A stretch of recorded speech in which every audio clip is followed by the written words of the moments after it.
시청자 여러분 안녕하십니까? 뉴스9 윤정호입니다. 누나의 위력은 대단했습니다. 민주당 의원에게 받은 인사청탁 문자를 현지 누나에게 전하겠다던 김남국 대통령실 비서관 신속하게 사퇴했습니다. 김 비서관이 사표를 제출했고 이를 수리했다는 게 용산 대통령실의 설명입니다만 사실상 경질로 해석됩니다. 엄중 경고 조치로는 김현지 부속실장을 둘러싼 실세 논란을 차단하기 어렵다고 본 듯합니다. 문자를 보냈던 문진석 의원도 논란 이틀 만에 사과했습니다.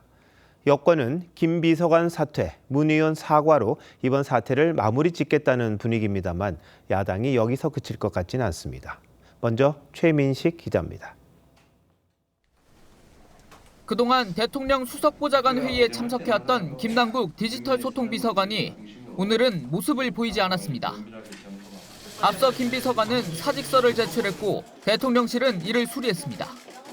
국정에 좀 부담을 주는 부분에 대한 우려에 대해서 본인이 직접 사의를 표명하고 이에 대해서 저희가 사의를 수리한 것으로 알고 있습니다. 김 비서관은 앞서 민주당 문진석 의원에게 인사청탁 문자 메시지를 받으며 훈시기영, 현지 누나에게 추천하겠다고 답해 논란이 됐습니다. 대통령실은 당초 김 비서관을 강하게 질책하는 등 엄중 경고 조치했다면서도 거취 문제로 이어질 사안은 아니란 분위기였는데 비선 논란이 재점화되면서 사표 수리가 불가피하다고 판단한 것으로 보입니다. 다만 대통령실은 김 비서관이 실제 문 의원에 청탁을 전달한 건 아니라고 설명했습니다. 또 문자에 등장한 김현지 제1부속실장은 인사와 관련된 자리가 아니라며 야권의 인사 개입 주장에도 선을 그었습니다. 문자를 보냈던 문 의원은 SNS를 통해 입이 10개라도 할 말이 없다며 3줄짜리 사과문을 SNS에 올렸습니다. 논란 이틀 만입니다. 민주당은 문 의원의 행위가 매우 부적절했다면서도 범죄는 없었다며 고발을 예고한 야당의 공세를 반박했습니다.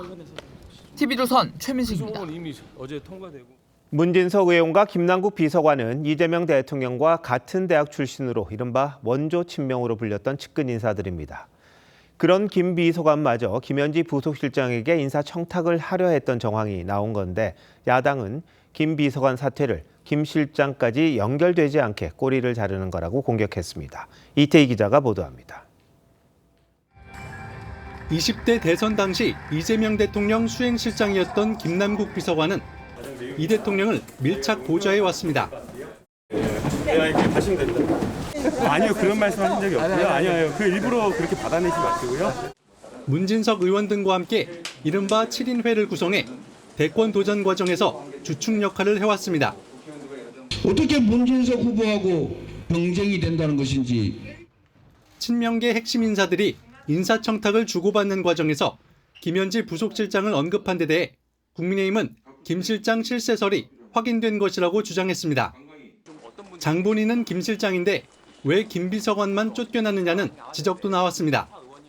원조 친명 인사들조차 한 수 접고 인사 청탁을 해야 할 정도이라면 그 위세가 어느 수준인지 짐작하기조차 어렵습니다.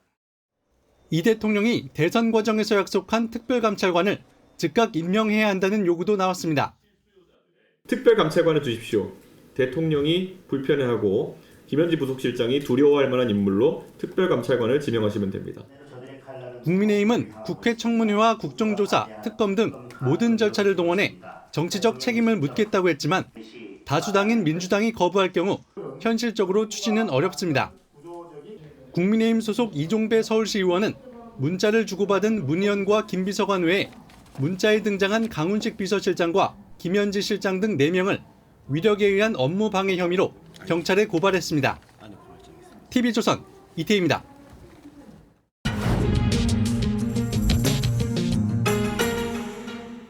정치 연안에 한 발 더 들어가 궁금증을 풀어드리는 정치 더 시간입니다. 조선일보 배성규 정치 에디터 나오셨습니다. 어서 오십시오. 안녕하세요.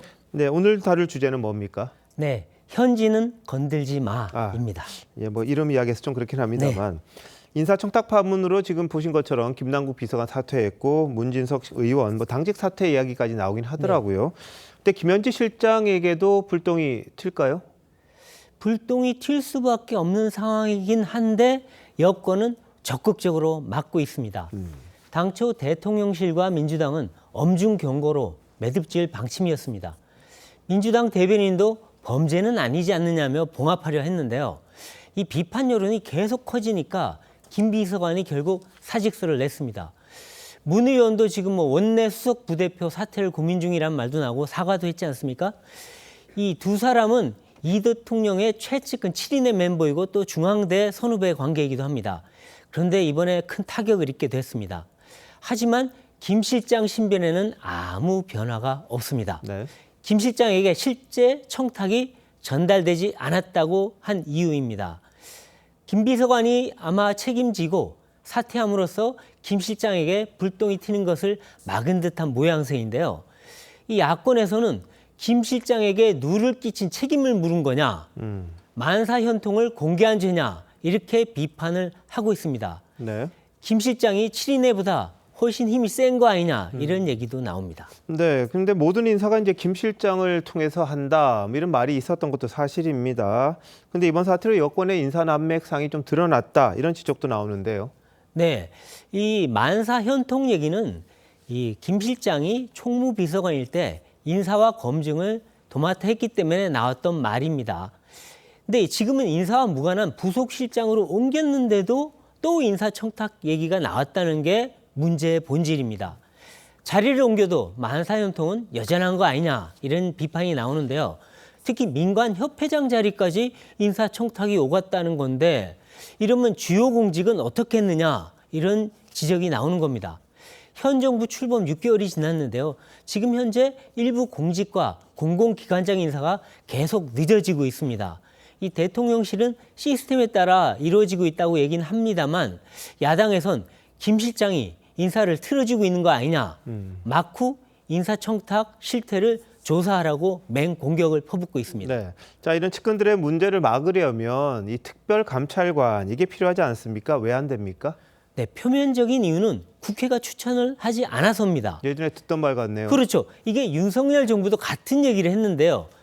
그때 당시에 나온 얘기는 본질적으로는 윤 전 대통령이 김건희 여사 감찰팀을 두는 것에 부정적이었기 때문이었다 그랬습니다. 근데 당시 민주당도 추천을 미뤘었습니다. 그때 나온 얘기는 뭐냐면 김건희 의혹이 이렇게 계속 제기되는 마당에 굳이 감찰관 서둘러 추천할 필요가 뭐가 있느냐 이런 얘기가 당시 민주당에서 나왔습니다. 근데 지금은 민주당이 추천만 하면 가능합니다. 네. 그런데도 안 하는 건 대통령실도 민주당도 의지가 부족하기 때문입니다.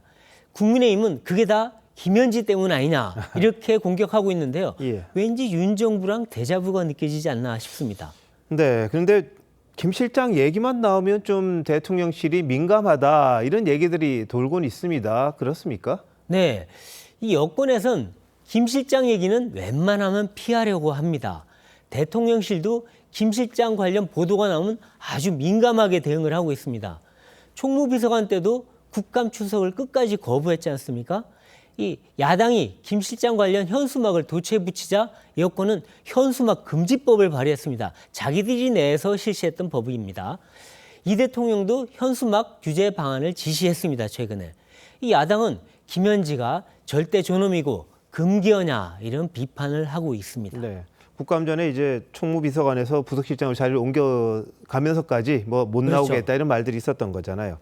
자, 그런데 이런 논란도 많은데 이 대통령이 계속해서 신임하는 것 같거든요. 이유가 뭡니까? 네, 일단 김 실장은 1998년부터 이 대통령과 함께 일한 가장 오랜 측근입니다. 네. 정진상, 김용 같은 최측근은 사실 대장동 일당에게서 돈을 받거나 술자리 향응을 받은 혐의로 구속되지 않았습니까? 네. 근데 하지만 김 실장은 30년간 그림자 보좌를 해왔는데 돈 문제나 구속수가 거의 없었습니다. 또 자기 힘을 내보이거나 앞에 나서지도 않았습니다. 네. 여기에 정진상, 김용의 빈자리까지 메워주고 있으니 대통령으로서는 더 신임하고 쓸 수밖에 없다. 이런 게 주변의 얘기입니다. 네. 하지만 대통령이 신임이 두텁고 또 온갖 일이 몰리면 권한과 힘도 그만큼 세질 수밖에 없습니다. 네. 그래서 인사, 청탁 이런 뒷말이 나오는 건데요. 여권 내부에서도 지금 김 실장은 이대로 두면 좀 위험하다. 성역이 되면 곤란하지 않느냐 이런 우려가 나오는데요. 당분간 그런데 김 실장 관련 상황은 별로 변할 것 같지는 않습니다. 알겠습니다. 늘 권력 주변에는 뭐 실세가 있다 이런 말들이 있었죠. 예전 정부의 사례를 좀 곱씹어 보면 어떨까 그런 생각도 맞습니다. 좀 드네요. 베디터 잘 들었습니다.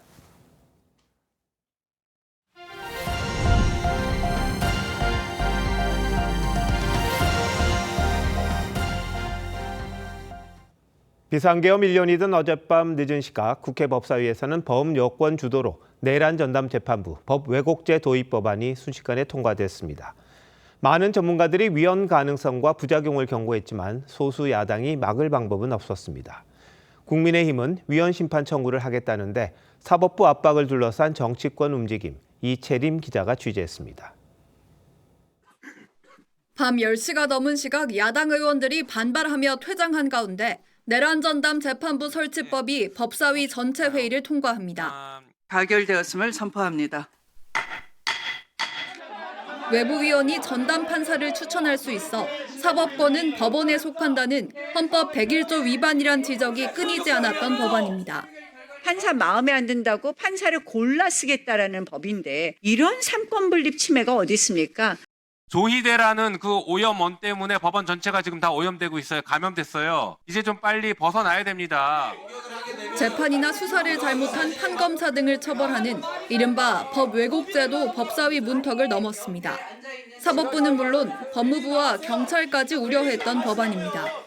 수사 결과가 검찰에서 뒤집어졌을 때 그 관여 경찰들, 그렇죠. 또 검사 수사 결과가 법원에서 무죄됐을 때 관여 검사들, 모든 사람들이 이제 그 여기 대해서 이제 언제든지 여기 대해서 그 법왜곡죄로 잠재적인 피의자가 될 수 있는데.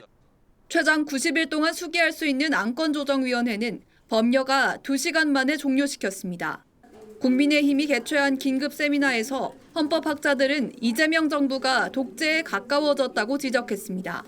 법원 외부의 세력에서 이러한 얘기를 한다면 더더욱 위헌이다. 나치의 특별재판소와 별로 다르지 않다.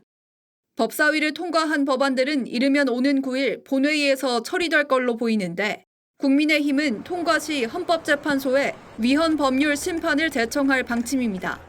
TV조선 이채리입니다.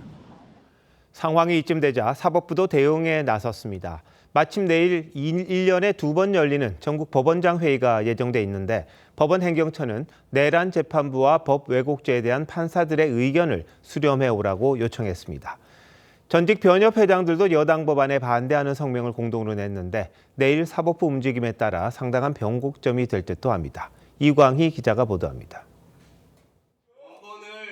천대엽 법원 행정처장이 전례 없이 강한 어조로 내란 전담 재판부 설치에 위험성을 경고합니다. 87 헌법의 상권 분립, 사법 독립 이것이 이제 역사의 뒤안으로 사라질 수도 있다는, 왜냐하면 사법부의 이제 독립이 제한될 여지가 많다고. 사법부는 내일 최고위 법관 40여 명이 모이는 전국 법원장 회의에서 내란 전담 재판부 설치와 법 왜곡죄 도입에 대해 논의할 전망입니다. 앞서 법원 행정처는 법원장들에게 소속 법관들의 의견을 수렴해달라고 요청했습니다. 법원 관계자는 법관들 의견이 대부분 비슷하다며 법원장 회의에서 삼권 분립 침해 등 우려가 쏟아질 거라고 예상했습니다. 전직 대한변호사협회장 9명과 여성 변호사협회장 4명도 공동으로 성명을 냈습니다. 법치주의와 삼권 분립 원칙을 위협하는 내란 전담 재판부와 법 왜곡죄 신설 시도는 위험한 발상이므로 즉시 중단되어야 합니다. 오는 8일 열리는 전국 법관 대표회의도 내란 전담 재판부 설치와 법 왜곡죄 도입을 논의할 전망입니다. TV조선 이광입니다. 민주당 장경태 의원의 성추행 의혹이 민주당 의원들의 2차 가해 논란으로 번지고 있습니다. 당초 피해자가 우려했던 상황으로 흘러가고 있는 건데요. 진보 성향 여성단체도 민주당이 박원순 전 시장 사건 때 대응했던 것과 달라진 게 없다고 비판했습니다. 민주당 윤리감찰단의 움직임까지 김창섭 기자가 보도합니다. 민주당 장경태 의원의 서울 동대문 지역 사무실 앞에 국민의힘 여성위원회 30여 명이 모여 규탄 구호를 외칩니다. 후한무치 2차 가해 장경태는 사퇴하라! 이들은 장 의원이 피해자를 무고죄로 고소하는 등 2차 가해를 서슴지 않고 있다며 민주당에 신속히 진상규명에 나설 것을 촉구했습니다. 성범죄 의혹을 묵인하면서 2차 가해에 동조하고 있는 것과 다름이 없다고 할 수가 있겠습니다. 민주당 정청래 대표가 진상조사를 지시한 지 일주일이 지났지만 윤리감찰단은 이렇다 할 움직임을 보이지 않고 있습니다. 이런 가운데 당내에선 장 의원을 감싸는 목소리가 이어지고 있고 매우 억울하다.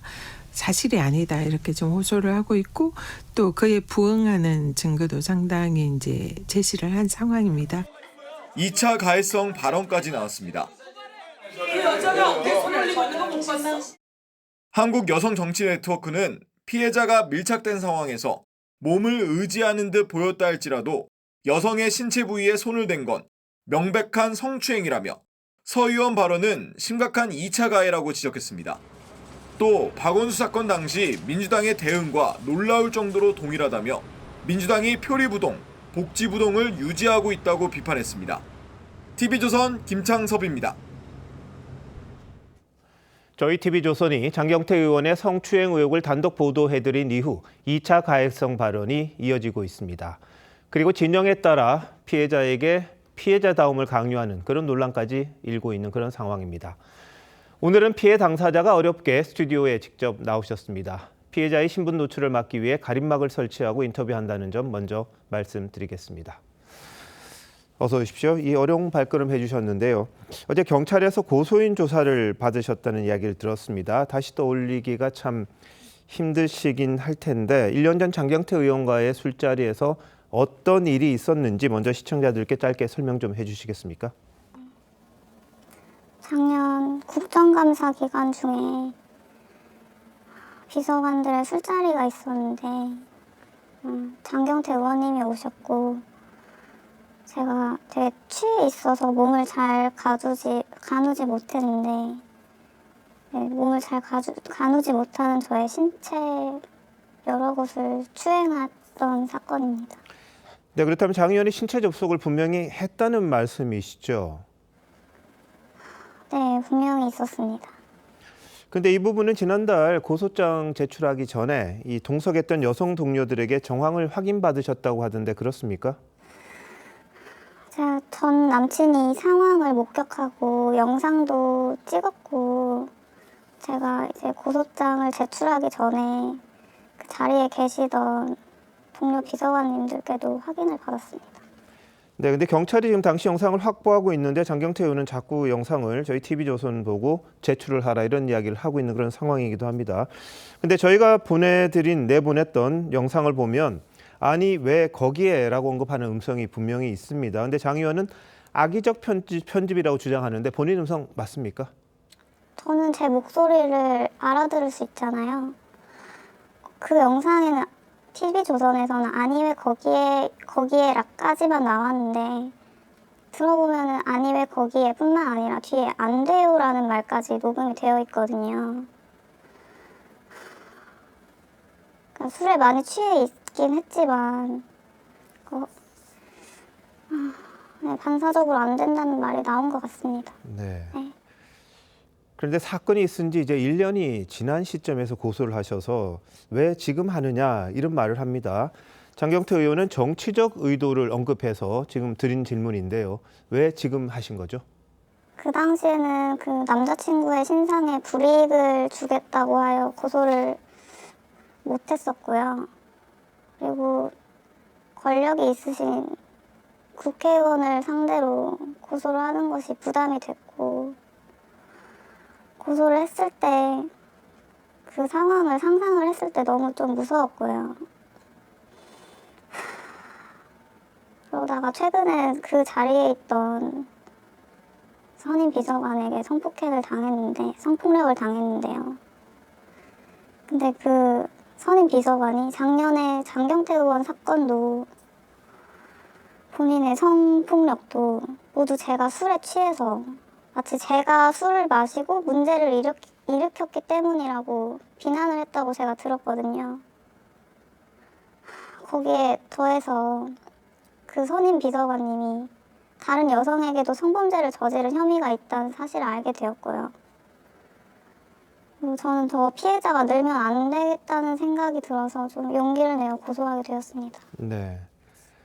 근데 당시 사건 이후에 장 의원이나 지금 말씀하신 그 동석했던 남성 비서관 이 명시적으로 협박 같은 걸 받은 적이 있습니까?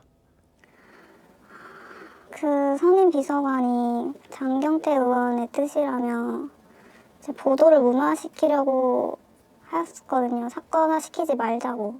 네, 그렇게 그 당시는 그랬었습니다. 네, 근데 장 의원은요 기자회견을 갖고 이런 이야기를 했죠. 이번 사건의 본질이 데이트 폭력이다 이렇게 주장을 했습니다. 근데 당시 남자친구분으로부터 뭐 감금이라든지 폭행이라든지 그런 피해를 당하신 사실이 있습니까? 전혀 그런 사실이 없고요.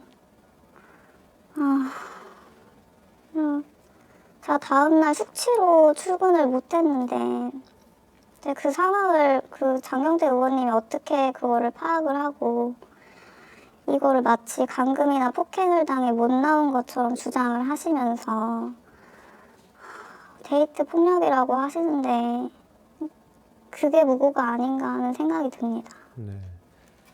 자, 그럼 왜 장 의원은 이런 주장을 한다고 생각하십니까?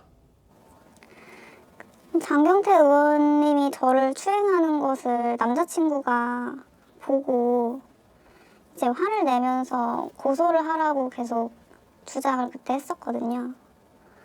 근데 이걸 무마하고 덮어버리기 위해서 남자친구가 화를 낸 사실 자체를 데이트 폭력이라고 주장을 하는 건데 지금 저를 위해 데이트 폭력으로 고소하신다는 분이 1년 전에는 고소를 안 하고 이제 와서 지금 그러시는지 이해가 안 됩니다.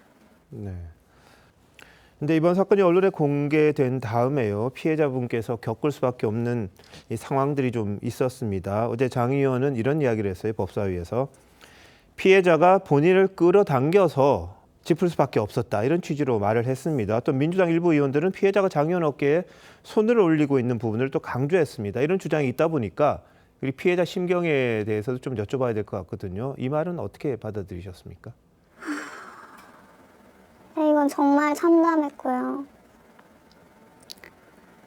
저랑 같은 공간에서 근무하시는 높은 분들이시잖아요. 근데 거기다 그것도 여성 의원님들이 그렇게 말씀을 하시는데 2차 가해가 계속 진행 중이라고 생각을 하고요. 그리고 제가 이렇게 많은 의원들에게 낙인을 찍힌 상태로 제가 계속 근무를 할 수 있을지 그런 생각이 듭니다. 장 의원은 지금 무고로 맞고소를 했잖아요. 거기에 대해서는 어떻게 대응하실 생각이십니까? 저는 성폭력 범죄자의 전형적인 2차 가해 행태라고 보고요. 장경태 의원님은 무고죄는 꽃뱀론이라고 비판을 하셨는데 왜 저는 거기에 해당하지 않는 건지. 그러니까 추행이 사실이 아니라면 비서관인 제가 무엇을 위해서 무엇을 얻겠다고 여당의 재선 의원을 상대로 고소를 하겠나 그런 생각입니다. 네, 지금 목격자분들이 좀 계시잖아요. 동료 비서관들이 있었는데 이번 사건이 공론화된 다음에 좀 심적 어려움을 겪는다는 그런 이야기를 들었습니다. 어느 정도 상황입니까? 네, 지금 정말 일상생활이 안 될 정도로 지금 너무 힘들어 하시고요.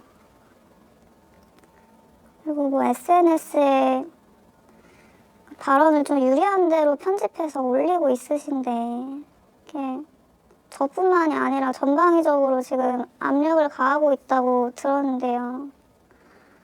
압력을 제발 멈춰주셨으면 좋겠습니다. 네. 힘든 상황이실 텐데 나와주셔서 감사하고요. 이 진실이 제대로 밝혀질 수 있도록 그렇게 바라겠습니다. 고맙습니다.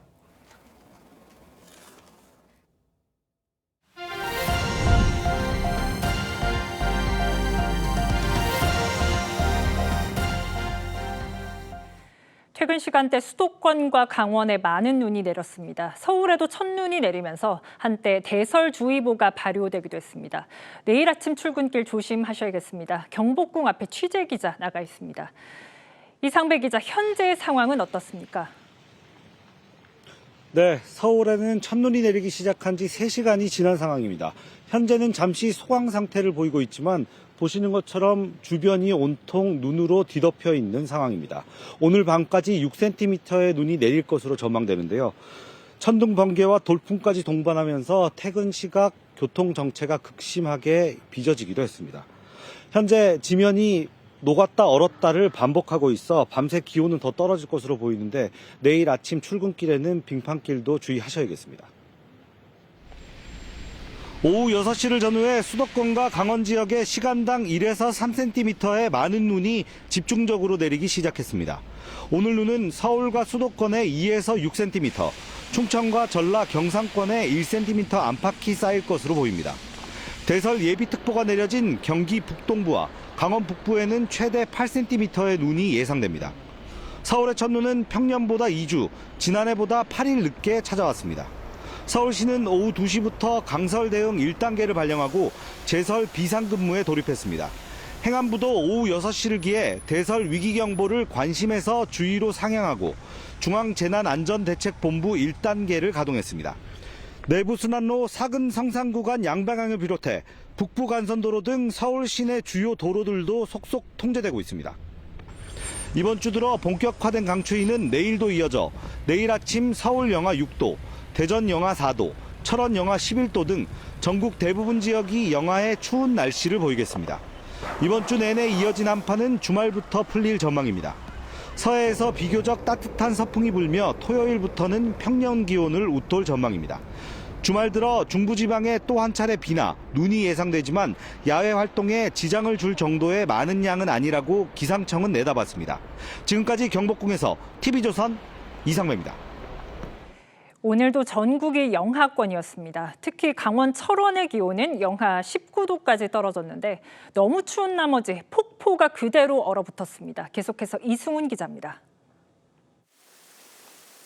50m 높이에서 쏟아지던 물줄기가 그대로 얼어붙었습니다. 바위마다 생긴 거대한 고드름은 마치 빙벽 같습니다. 근데 오늘 지금 갑자기 너무 추워져서 아마 올 겨울도 굉장히 춥지 않을까. 그래서 아마 그 구구리 폭포도 굉장히 꽝꽝 얼지 않을까. 소가 숨 쉴 때마다 하얀 김이 뿜어져 나오고 수염엔 하얀 서리가 맺혔습니다. 갓 태어난 송아지들은 온열기로도 부족해 방한복까지 입었습니다. 송아지가 추우면 소화가 잘 안 돼요. 어린 송아지들은 바닥에 좀 난방이 될 수 있게 보온판을 깔아준다든가. 소가 물을 마시는 급수대인데요. 이렇게 망치로 내리쳐야만 깨질 정도로 꽁꽁 얼어붙었습니다. 오늘 아침 강원 철원은 전국에서 가장 낮은 영하 19.3도까지 수은주가 곤두박질 쳤습니다. 또 충북 제천 영하 12.5도, 대전 영하 8.2도, 목포 영하 1.2도 등 제주를 제외하고 전국이 영하권을 기록했습니다. 겨울이 비교적 온화한 부산마저 영하로 떨어지자 시민들은 두툼한 외투와 목도리에 장갑까지 중무장을 했습니다. 예, 오늘 제일 추워요. 오늘. 안에 내 입고 또 내 입고 티를 몇 개, 2개, 3개를 입었어요. 추워서. 한라산에는 이틀간 21cm의 눈이 쌓이며 겨울왕국으로 변했습니다. 울산에는 눈을 볼 일이 없는데 그냥 어린 시절로 돌아간 것 같고 그냥 동화 속에 있는 것 같아요. 7개 탐방로는 눈이 그치며 통제가 모두 해제됐습니다. TV조선 이소은입니다. 어제 경남 창원에서 중학생들을 흉기로 살해한 피의자는 마트에서 미리 흉기를 구입한 걸로 드러났습니다. 이 피의자는 과거 미성년자 성범죄를 저질러 수감 생활도 했었습니다. 이성진 기자가 취재했습니다. 한 남성이 술과 음료 등을 봉투에 담습니다.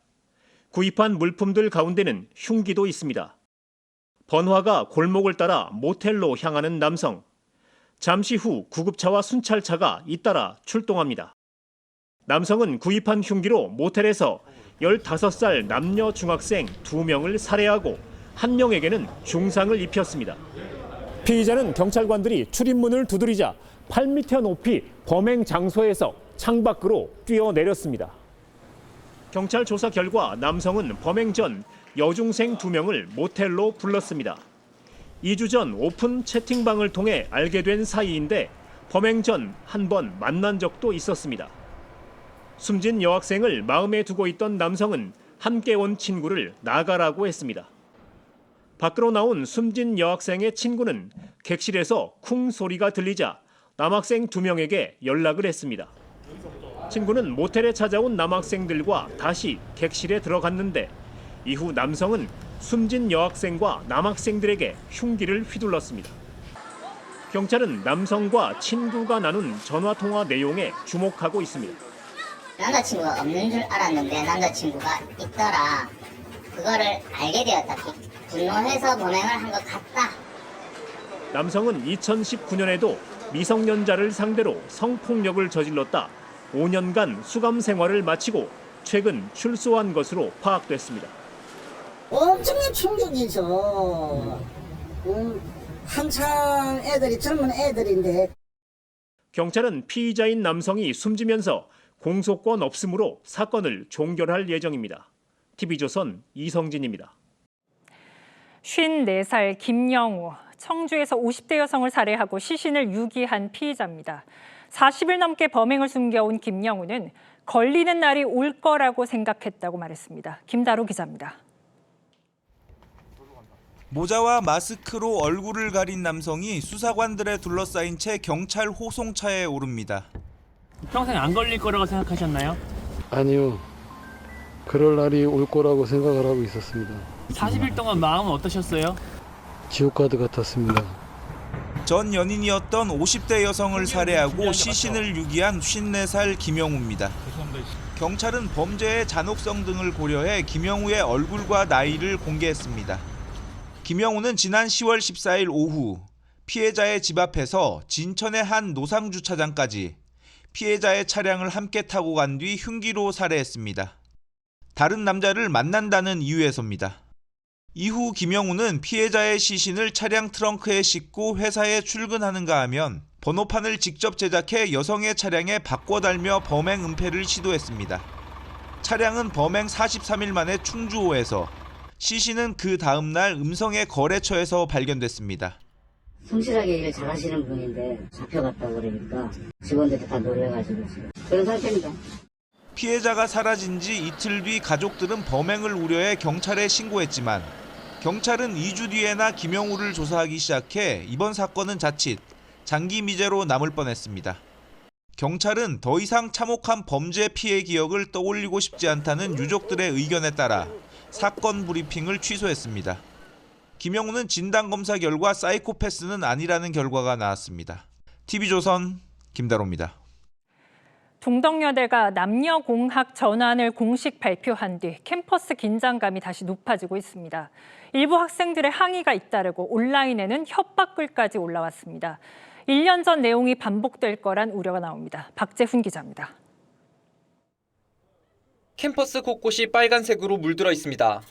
지난해 동덕여대 학생들이 남녀공학 전환에 반대하며 레커치를 한 흔적인데 50억 넘는 피해를 낳았습니다. 대학이 어제 2029학년도부터 남녀공학의 전환을 발표하면서 학생들 사이 반발 여론이 다시 고개를 들고 있습니다. 1년 전 레커로 쓰인 공학 반대란 글자가 바닥에 아직도 남아있는 가운데 학생회는 내일까지 공학 전환 찬반 투표를 실시합니다. 학생들의 의견을 들으려는 시도가 아니라 공학 전환을 하기 위해서 그냥 과정을 억지로 짜맞추는 느낌이 강해가지고 학생들의 의견을 제대로 들을 생각이 없다라고 생각을 합니다. 인터넷엔 가방에 흉기를 넣은 사진과 함께 협박을 암시하는 글도 올라왔습니다. 경찰이 수사에 착수하는 한편 오늘 오후 예정됐던 레커칠 제거 행사도 만약의 사태에 대비해 연기됐습니다. 칼부림 이것도 있다 보니까 아무래도 당분간은 외부인 출입에 대해서 통제를 해야 될 것 같습니다. 외부인들이 들어오는 거를 굉장히 경계를 하고 있어서.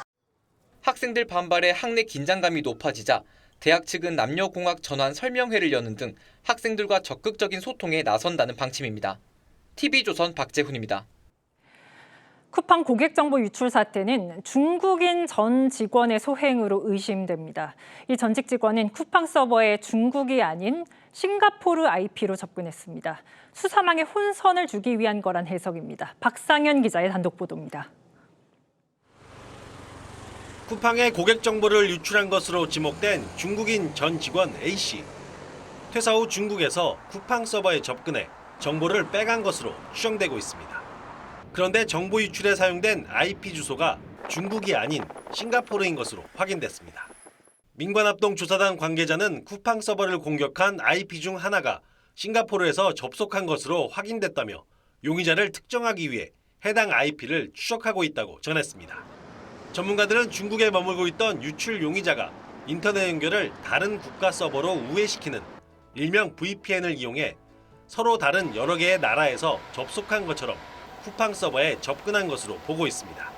추적을 피하기 위해 해커들이 흔히 쓰는 방식입니다. VPN 서버를 한 7군데 이상 쓸 거예요. 우회하는 그 서버를요. 그래서 최종적으로 보면 자기가 어느 지역에 있는지 모르게끔 할 수도 있고.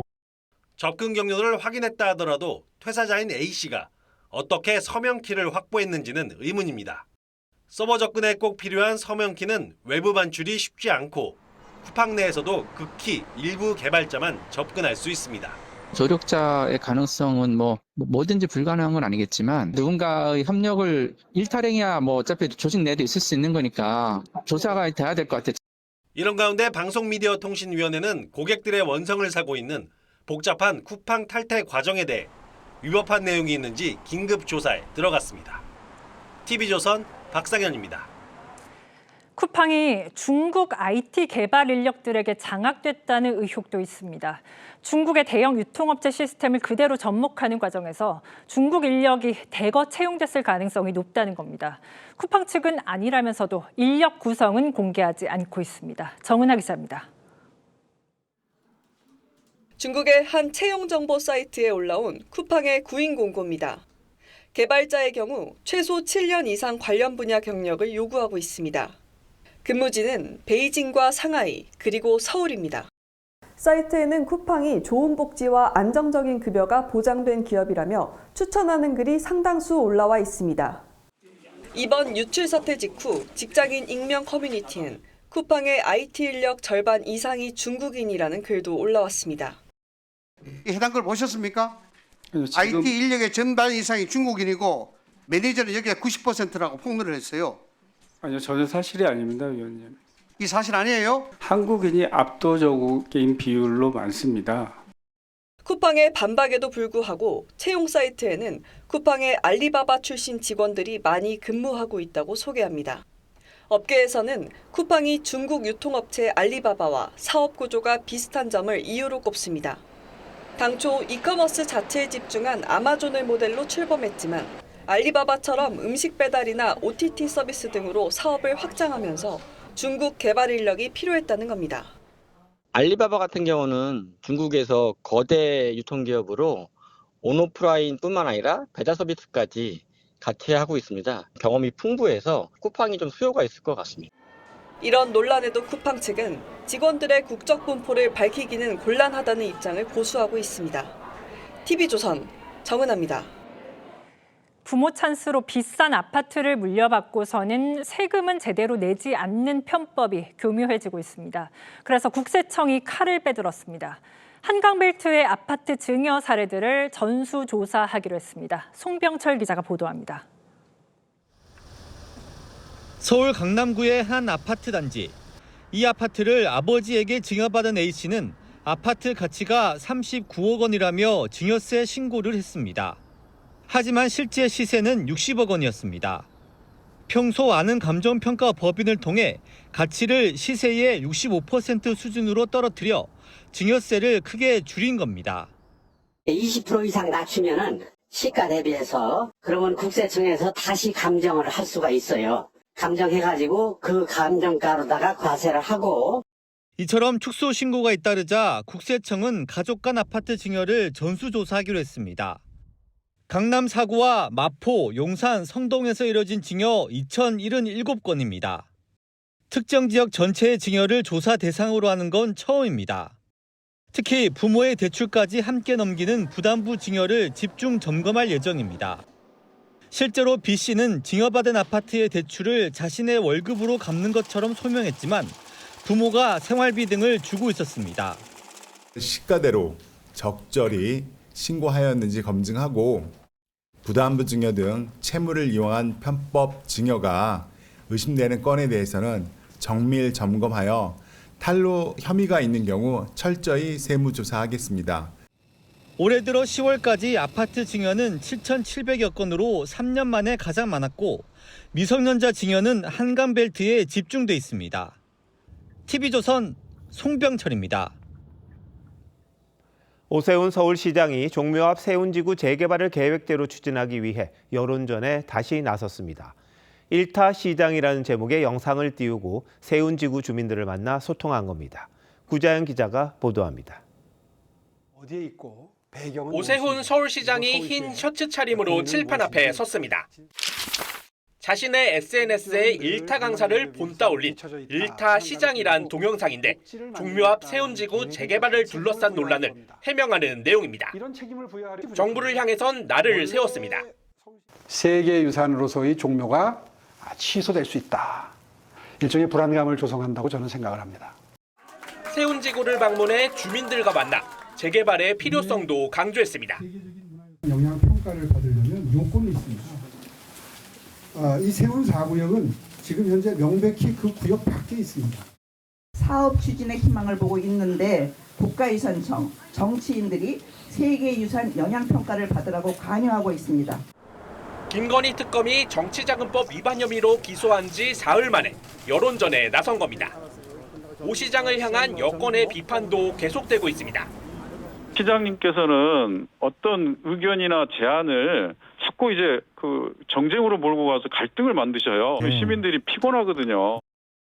국가유산청과 서울시는 논란을 풀어갈 대화협의체 구성에는 진전을 보지 못하고 있습니다. TV조선 구자영입니다.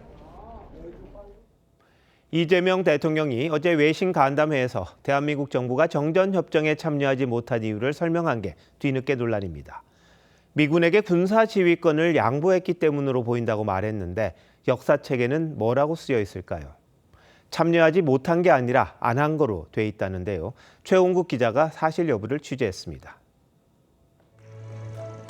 이재명 대통령의 발언은 페이스메이커 역할을 묻는 질문에 정전협정 당사자가 아니라 우리 정부의 역할이 제한된다고 답하는 과정에서 나왔습니다. 대한민국 정부는 그 정전협정에 참여하지 못했죠. 아마도 그때 당시에 군사작전 지휘권을 미군에게 양도했기 때문이었을 것 같습니다. 이에 대해 육군 소장 출신인 국민의힘 강선영 의원은 대통령 발언이 주권을 깎아내리는 자기부정이라고 비판했습니다. 1953년 우리가 정전협정에 서명하지 않은 것은 통일 없는 휴전에 반대한 주권적 결단이었다는 겁니다. 실제로 이승만 대통령은 전쟁이 확산될 수 있는 어떤 평화 제안도 받아들일 수 없다는 등의 성명을 여러 차례 발표했는데 이는 국가기록원과 대통령 기록물 등으로 확인할 수 있습니다. 결국 우리 정부는 휴전협정 서명에 대표를 참석시키지 않았습니다. 우리 민족이 거듭적으로 이를 결사 반대하여 왔음에도 불구하고 3천만의 수군인 국빈 통일을 달성하지 못한 채 드디어 휴전은 성립이 되어 이런 가운데 문재인 정부에서 통일, 외교, 안보 특별보좌관을 지낸 문정인 연세대 명예교수는 한반도를 대한민국 영토로 규정한 헌법 3조 개정 논의가 이루어지기 시작하면 북한이 대화에 나올 것으로 본다고 주장해 논란입니다.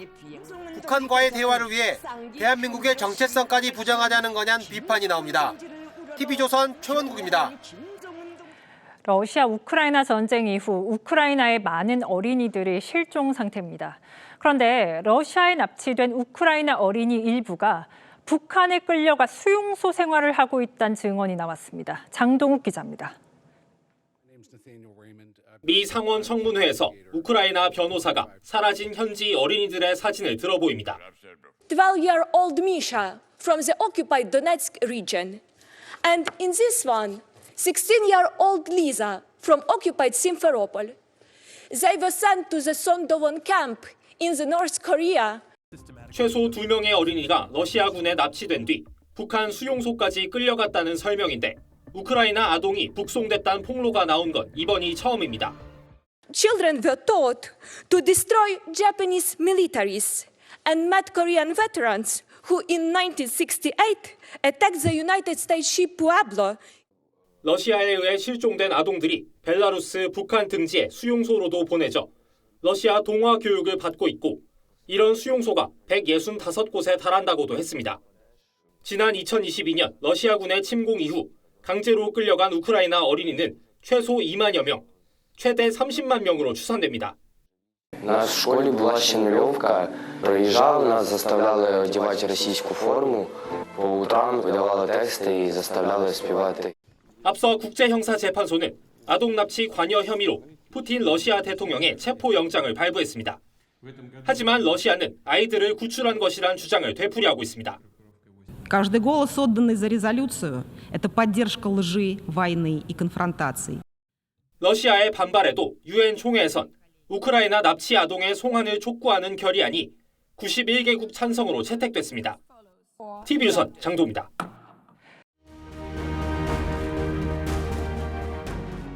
쥐고기를 좀 먹고 그리고 이제 저런 걸 잡아먹어야지 내가 살 수 있겠구나.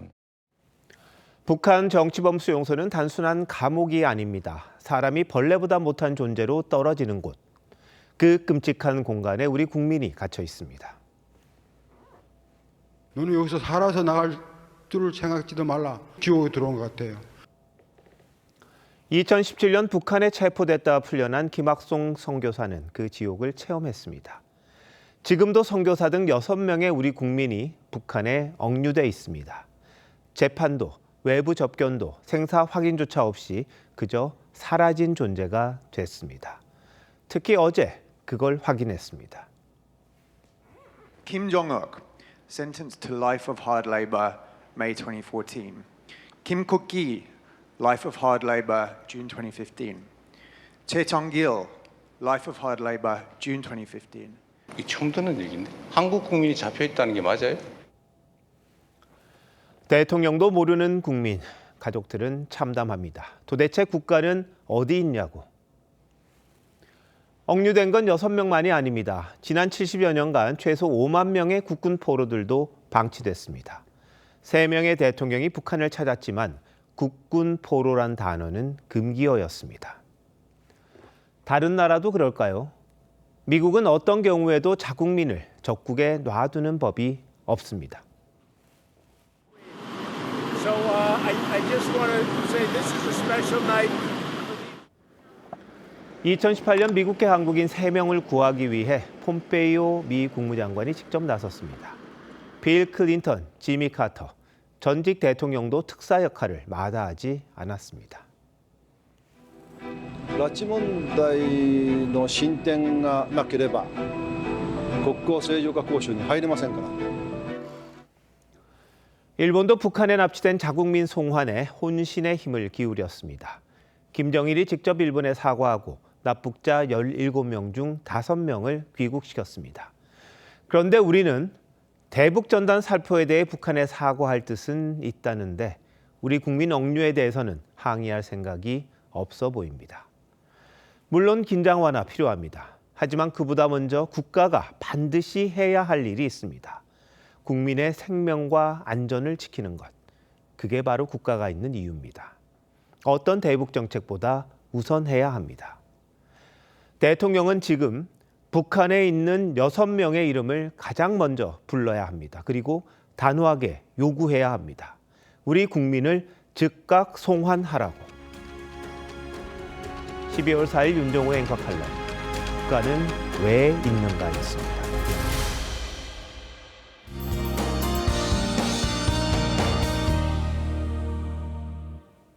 서울 등 수도권에는 올겨울 첫눈이 내렸는데요. 오늘 밤까지 중부 내륙을 중심으로 강하고 많은 눈이 집중되겠습니다. 경기 북동부와 강원 북부에 3에서 8cm, 그 밖에 수도권에 2에서 6cm의 눈이 예상됩니다. 일부 남부지방은 내일 새벽까지 이어지는 곳이 있어 빙판길 안전사고에 유의하셔야겠습니다. 동해안을 중심으로 눈 소식이 없어 메마른 날씨가 이어지고 있습니다. 내일 전국 하늘 대체로 맑겠습니다. 내일 아침에도 영하권 추위는 계속되는데요. 서울 영하 6도, 춘천 영하 10도로 출발하고요. 한낮에는 서울 3도, 대구 7도로 오늘과 비슷하겠습니다. 다가오는 주말에는 기온이 더 오르면서 때이른 한파는 풀릴 전망입니다. 주말 오후 중부지방에 또 한 차례 비나 눈이 예상되지만 양이 적어 야외 활동에 큰 지장은 없겠습니다. 날씨였습니다. 12월 4일 목요일 뉴스9 마칩니다. 시청해주신 여러분 고맙습니다.